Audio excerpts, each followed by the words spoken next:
नमस्कार प्रेक्षक हो, मी अक्षदा. तुम्ही पाहताय राष्ट्र सह्याद्री न्यूज. राष्ट्र सह्याद्री न्यूज मध्ये आपल्या सर्वांचं मनपूर्वक स्वागत. वळूयात बातमीकडे.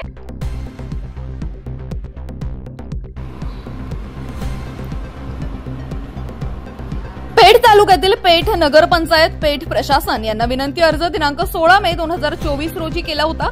सदर विनंती अर्जात तलावातील गाळ उपसा चालू आहे ते वाहून नेणारी वाहने ज्या मार्गाने जात आहेत त्या मार्गावर गाळ वाहतूक करणाऱ्या वाहनातून गाळ हा खूप मोठ्या प्रमाणात पडत असतो.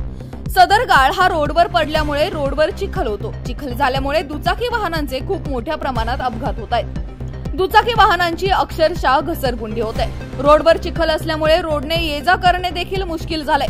वारंवार पाय घसरून पडणाऱ्यांची संख्या खूप झाली आहे. त्या ठिकाणी तालुका बस स्थानक, बँक, कृषी कार्यालय आणि सर्वात महत्त्वाचे म्हणजे तालुक्यात सर्वात जास्त विद्यार्थी संख्या असलेले माध्यमिक विद्यालय, कॉलेज, सिनियर कॉलेज आहेत.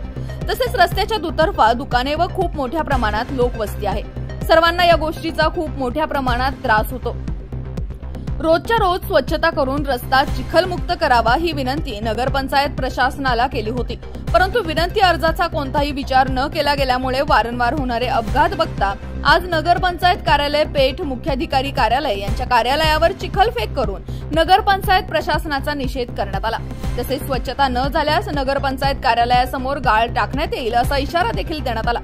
त्याप्रसंगी विनंती अर्ज करणारे विनोद सहाळे व कुमार मोंढे यांच्या समवेत नगरपंचायत पेठचे नगराध्यक्ष करंजी करवंदे तसेच कृषी उत्पन्न बाजार समिती नाशिक संचालक श्यामराव भास्कर गावित, सर्व नगरसेवक गणेश गावित, प्रकाश धुळे, राहुल चोथवे, महेंद्र जाधव, जितेंद्र जाधव, विक्रम चौधरी, सुरेश पवार, सूरज लिमले, नाना पगारे, राजेंद्र कहाणे, राजू पाटील, विनोद पगारे, किरण भुसारे, किरण वारडे, प्रवीण बिडगर आदी व पेठ शहर स्थानिक नागरिक व तालुक्यातील मोठ्या प्रमाणात नागरिक उपस्थित होते. सर्वांचे म्हणणे हे झाले की निदान सर्वसामान्य नागरिकांच्या विनंती अर्जाची दाद घेण्यात यावी व विकास कामे करत असताना सर्वसामान्य जनतेस त्रास होणार नाही याची काळजी